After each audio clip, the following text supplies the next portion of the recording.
I'm so excited to welcome you to the Checkout, our new virtual event series where we'll be gathering with leading retail experts to discuss the biggest trends and topics shaping the industry today. We're kicking things off with a discussion about social commerce. And if you've been reading Retail Brew over the past several months or just spending more time on your phone, you've likely noticed that social media platforms are undergoing a bit of an evolution regarding e-commerce. Previously, social media was a place where brands just displayed their products and connected with customers. Now it's becoming a place where they can directly convert purchases. And we've seen major social media players like Facebook, Instagram, Snapchat, and even Twitter recently exploring shop tools and methods of converting purchases on site. Social commerce then has a lot of implications for retail overall, but we'd like the experts to explain what those are. So over the next 30 minutes, we have two incredible panelists who are going to break down what social commerce can do today and what it'll do for retail in the future. So with that said, I'd like to introduce our two incredible panelists. We're joined today by Leila Amjadi, the Director of Product Management for Instagram Shopping, and Jason Wong, the CEO and co-founder of Doe Beauty and a founding partner at Wong House Ventures. Thank you both so much for joining us today. Thanks for having us. Really, really excited to dig into all of this. So I want to start with a little bit of table setting. So from that brief little introduction up top, and I'm sure from what a lot of you've seen out in the retail industry lately, it feels like a lot of social media platforms, investments in social commerce really increased over the past year. All sorts of new features were released, and it seems to still be evolving even today. So I'd like to hear from each of you a little bit about why this is happening now and why US-based firms specifically are starting to get on board with a movement that's happened in other markets. Leila, why don't you kick us off? Yeah, thanks again for having me today. It's really exciting to get to connect with you and talk on about this particular topic. So in terms of the question of why this trend is happening, I'll definitely speak to it from an Instagram lens and share how we've been ramping up our efforts here and why. So it really starts with, when we build product to Instagram, when we invest in new areas in Instagram, we do so first and foremost by taking signal from our community. So what are people trying to do on Instagram today that we haven't really explicitly supported? Or how are they trying to use the product? And then how can we make that easier? And about 3 years ago, we started on a little bit over 3 years, we started on the Instagram shopping journey. And what sparked that journey was really that people were telling us that one of the main reasons that they were coming to Instagram was to actually shop. That was like one of their favorite things to do on Instagram, which is very interesting given we hadn't built anything specifically for shopping. And really what that stemmed from is that Instagram is a fantastic place for your friends and family. It's also a really fantastic place for your interests, the things that you love. And the business community and the creator community have always been at the center of that interest graph, as we call it. And so naturally, most people on Instagram follow at least one business, so 90%. Many follow many, many more. And so naturally, if you're building these relationships between people and brands, and it lends itself into commerce activity. And so we found that there was a real gap in the market that Instagram was filling for people about, what we call window shopping, which is shopping as an interest and hobby in and of itself. And so we started to build tools to make that easier. And our first foray into that was listening to the business community, which was, hey, I tag this, I make a post about a particular lifestyle look and people are asking me about what's that handbag, where can I find it? Can you make it easier for me to answer that question? So we start off with product tagging. It's like now, built into so many more things. Every content now is taggable. We now have a tab, we're investing more in creators. The product detail page is more and more rich with community content. We have shops now for every brand that's really tailored to them. So it's definitely grown a lot, especially in last year. And I think, if we look at the last year, there was a sort of a surge in demand from people to connect with businesses more online because of COVID. And so we've definitely ramped up our investments, both on teams and executive, just mind share on this space to make sure that we're here for the community and have been here in the last year. We launched shops last year. We now have 1 million brands on shops. We have 250 million people every month visiting shops. So we've been trying to meet the demand, and the demand has definitely been growing. Mm-hmm. I really appreciate the context of understanding that this was, at least in Instagram's case, coming from users and coming from potential customers for brands.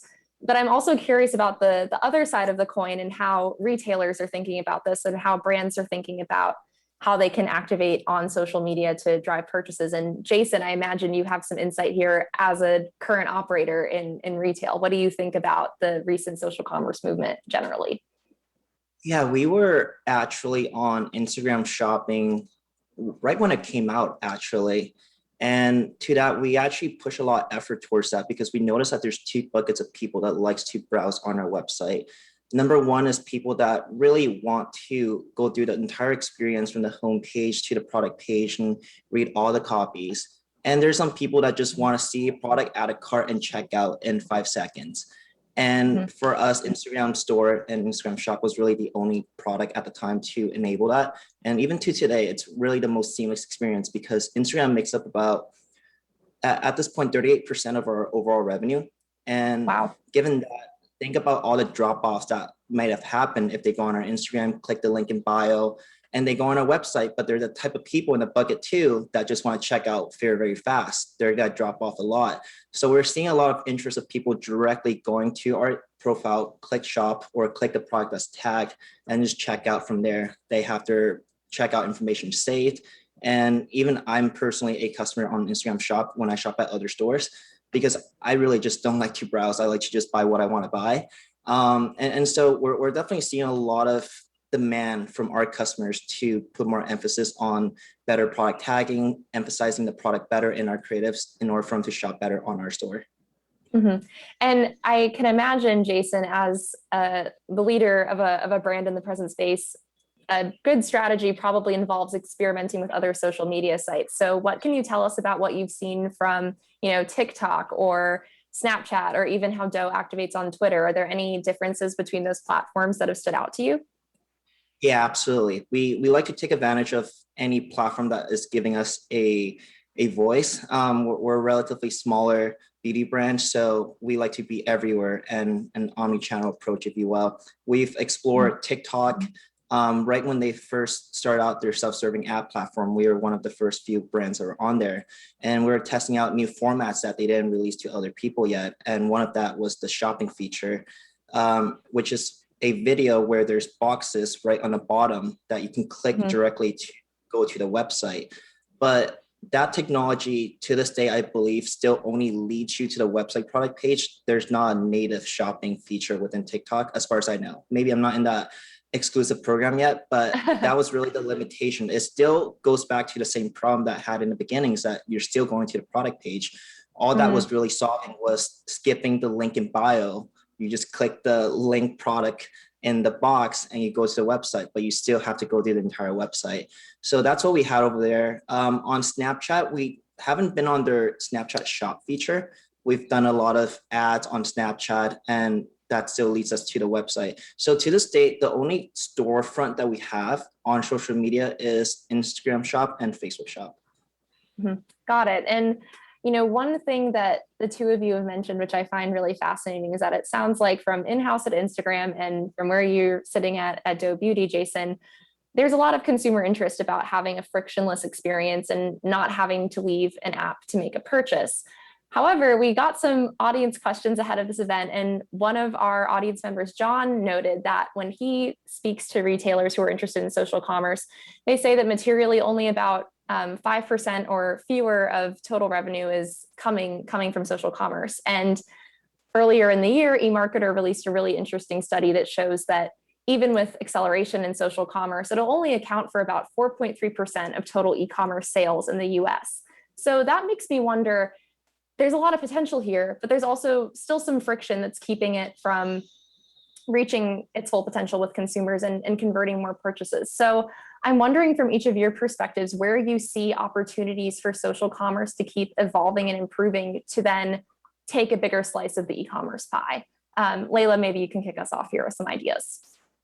Yeah, so I think first of all, like the first thing that comes to mind is just attribution.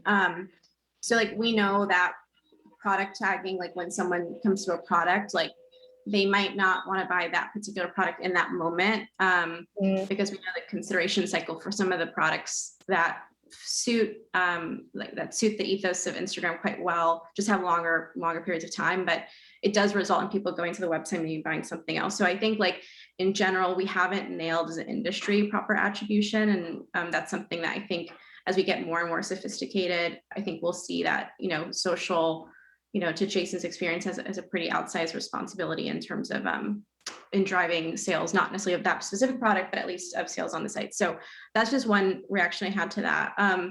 I think separately though, I think the question is like, what is the role of social, like vis-a-vis the website itself and other types of strategies? So certainly like Instagram ads, I think, when we talk to brands, Instagram ads and Instagram shopping, like organic, are used in conjunction in terms of the strategy. So and I think Instagram ads, we hear a very large role in the success of brands and their sales and GMV. So I'm going to answer the question specifically around organic.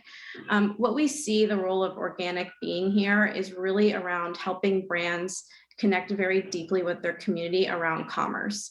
And so some of the things that work really well, at least what we're seeing today, are experiences that bring commerce to existing brand and fan or creator and fan engagement. So for example, drops do super well on Instagram. And that, if we were to break down what drops are the announcement of what is somewhat limited or high heat inventory. And I think what makes that work really well is it's notable, it's newsworthy, that fits into Instagram's recency of this as being a place for announcement.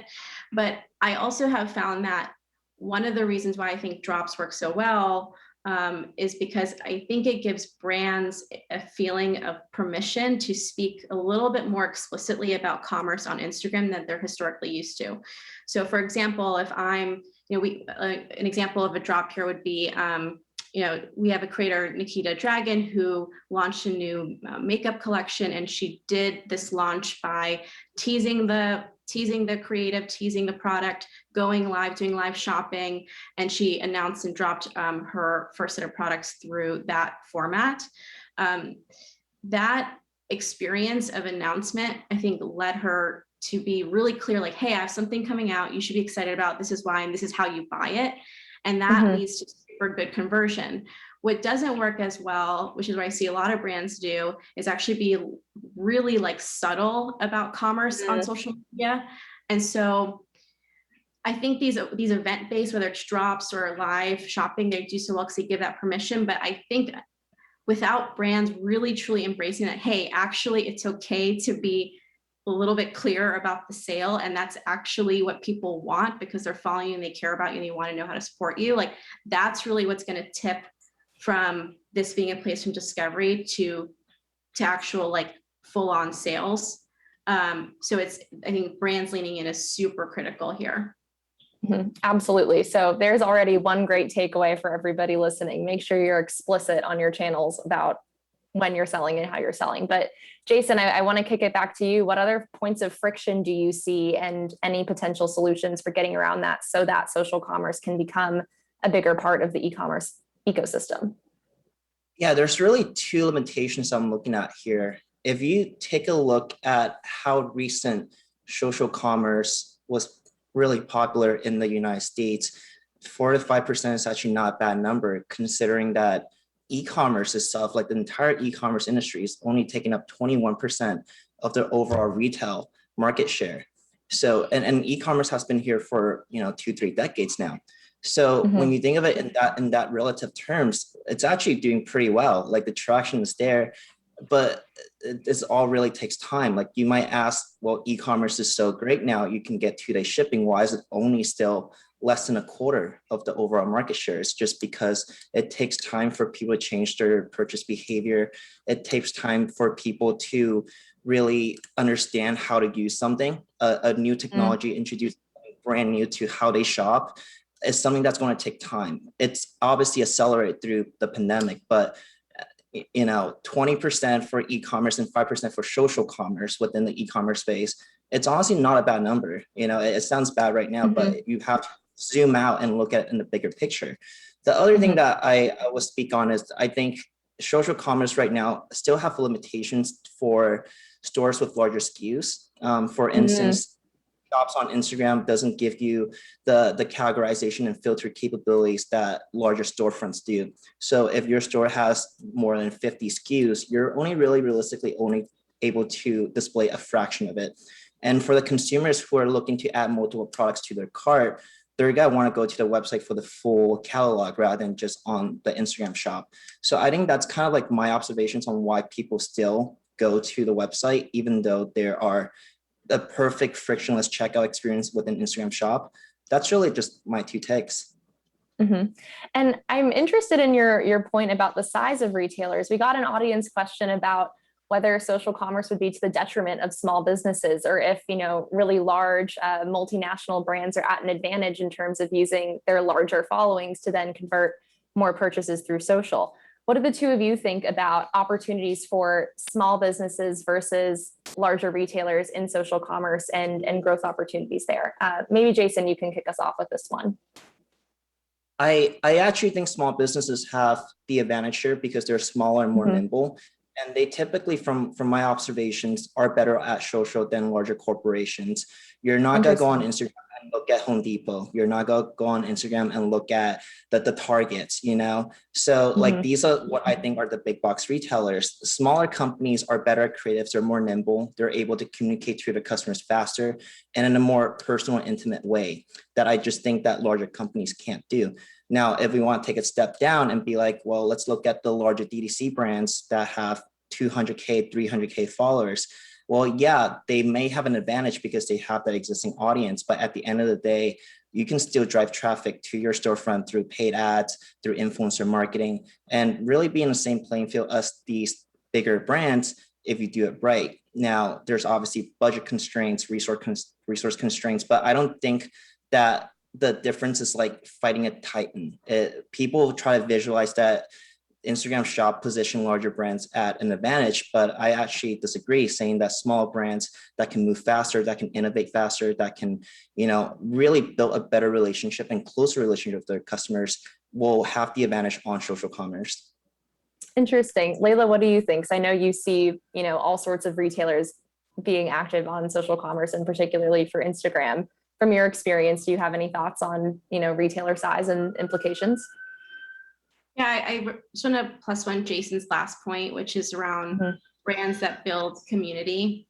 So, you know, there's big brands, small brands in terms of like industry definition, and there's larger handles with lots of followers versus smaller handles with less followers. And if we sort of normalize all of this by, you know, conversion upon impression, what we just continue to find is that the brands and the shops that do best are the ones that are investing most deeply on Instagram, where there's this back and forth relationship between them and their community.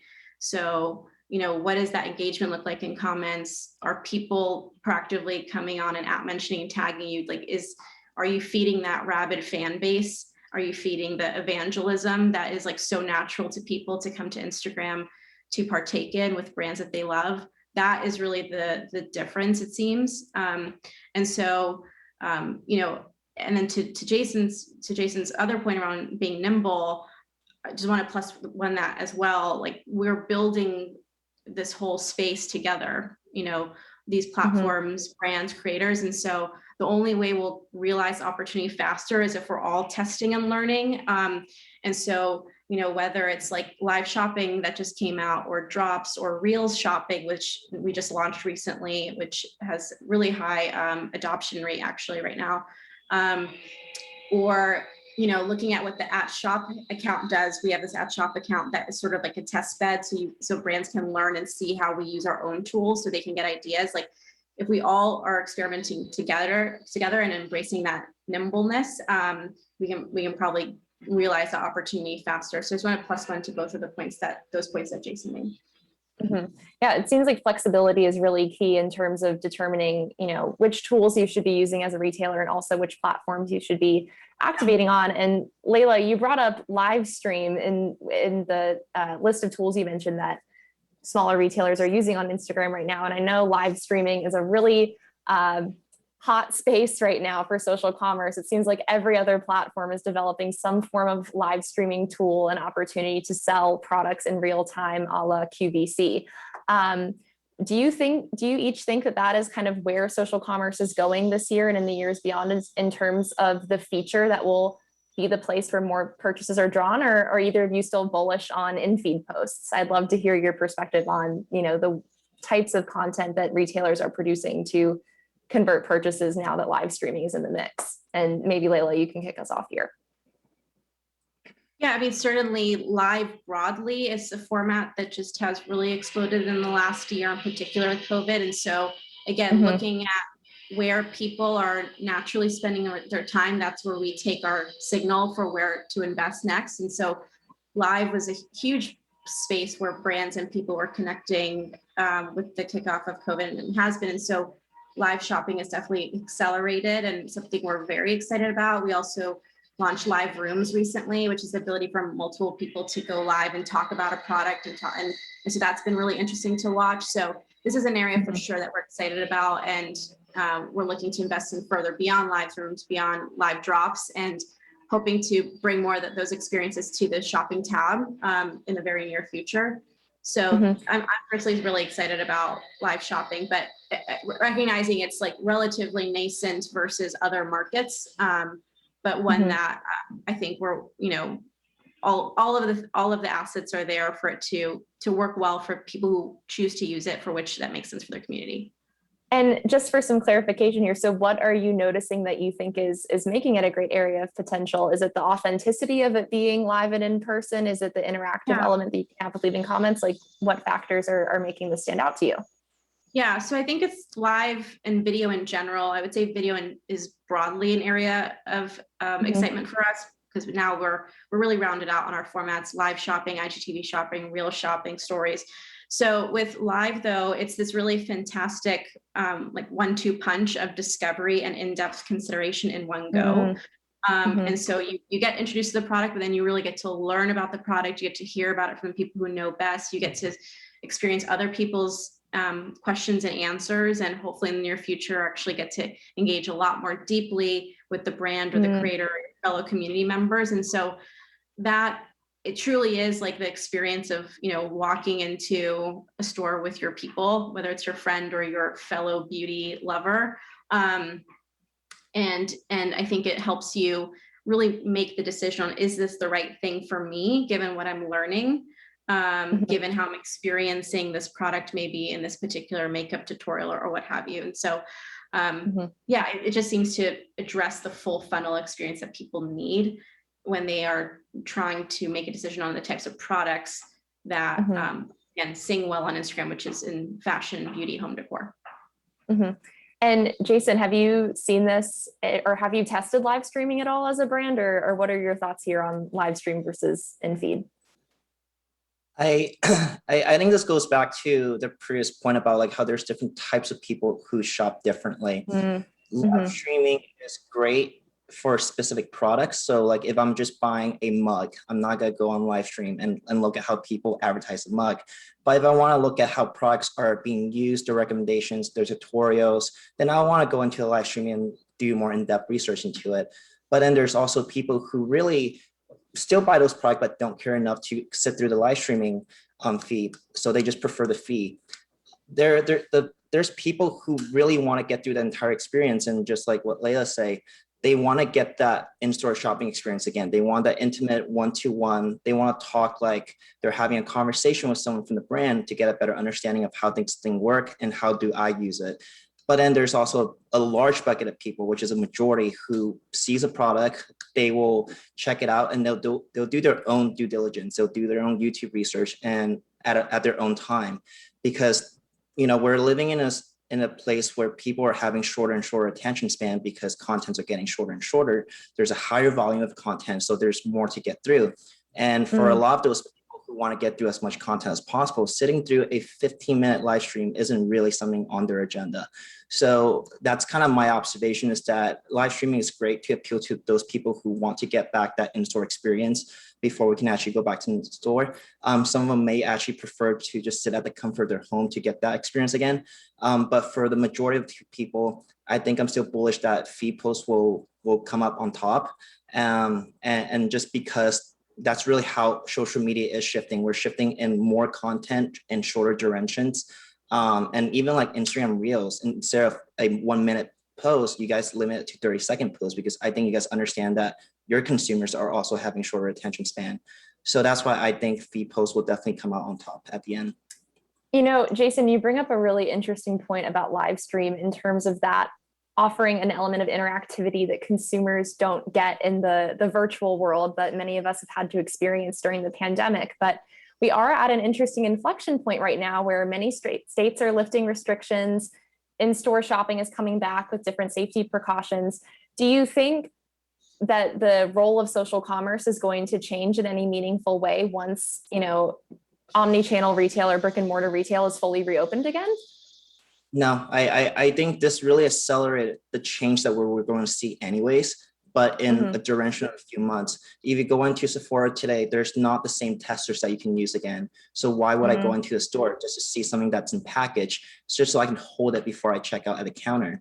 People are realizing that they can now work from home. They realize that they actually do not need to walk into the office and work a 9 to 5 if they can just do the same job at home. They're realizing that they can actually order groceries from their app and get groceries delivered. So as more and more people realize that these things are possible, I think not a lot of people will actually go back to the same in-store shopping. Some will, just because they're so used to it. But I think for the newer gen people who actually values a lot of their time now, understanding that time is very limited and that they can actually do work and do what they love at the comfort of their home and on their devices, they're going to really take advantage of the shift towards social commerce. Well, speaking of time, we're coming up on the end of our program. So I want to ask with one big forward-looking question for the two of you. You know, we've mentioned that social commerce is in a period of nascency. There's still a lot of growth potential and change that could happen. And I'm wanting to hear from the two of you in, you know, one sentence each. Do you see there being an inflection point in which social commerce is the predominant channel for all of e-commerce, or it becomes having a majority share of sales? Layla, what's your best prediction first? One sentence. I think that social commerce will be for specific categories and specific segments of brands will be the predominant source of sales. Now, whether that is directly on site or by driving traffic to their website, in many cases, this is already the case in perhaps in Jason's business. So I think what we're already seeing, I think that will continue to grow. The whether more and more of that comes on site, we as Instagram are always flexible to what the business wants. And so we want to provide a suite of tools that make sense for each business. But in terms of where people discovered, where people made up their mind about whether they want to buy a thing, I for those categories and those segments of businesses, I would believe so. Okay, Jason, you're up. Best prediction. I think at least in the next 10 years, social commerce will increase their market share in how people shop online. But ultimately, it's going to be really just a quarter or a fraction of the overall e-commerce sales, just because it's so difficult to change consumer behavior in that short time window, just like what we're seeing with e-commerce in relative to actual retail. So I agree with Layla that certain segments of products and certain segments of audiences will be more attracted towards social commerce, but at the end of the day, it's not going to overtake e-commerce as a whole or going to take up the entire storefront experience of e-commerce. Yeah. Interesting. So it sounds, oh, go ahead, Layla. That's right. And I think that's where, you know, to Jason's point, like there's, I would agree with that, because I also think like with Instagram, like we're never gonna be the place that like you're gonna buy like that blender, maybe like a really cool blender, but this is why I think this point around like a very specific set of categories, very specific set of brands, for just like might already be true. Like for them, you know, I think we will be the primary source of discovery and consideration. But I would agree with Jason's like broader statement. Well, it sounds like we have a lot to keep an eye on in the coming years. And, no matter what ends up shaking out, especially as stores do reopen and consumer behavior shifts in different ways, social commerce is a pillar of the e-commerce experience, I would argue, and one that we should be paying attention to. So for now, I'll just say, Layla and Jason, thank you so much for taking the time to share your insights with us. And I hope for everyone watching, you learned something valuable or new about social commerce that you hadn't known before. Of all the Zooms you could be on this afternoon, I'm so grateful you spent 30 minutes with us at the checkout. We'll be back on May 6th with our next installment about sustainability, featuring leaders from Rothy's and Kuyana. Until then, have a fantastic afternoon, and thank you all so much for joining us.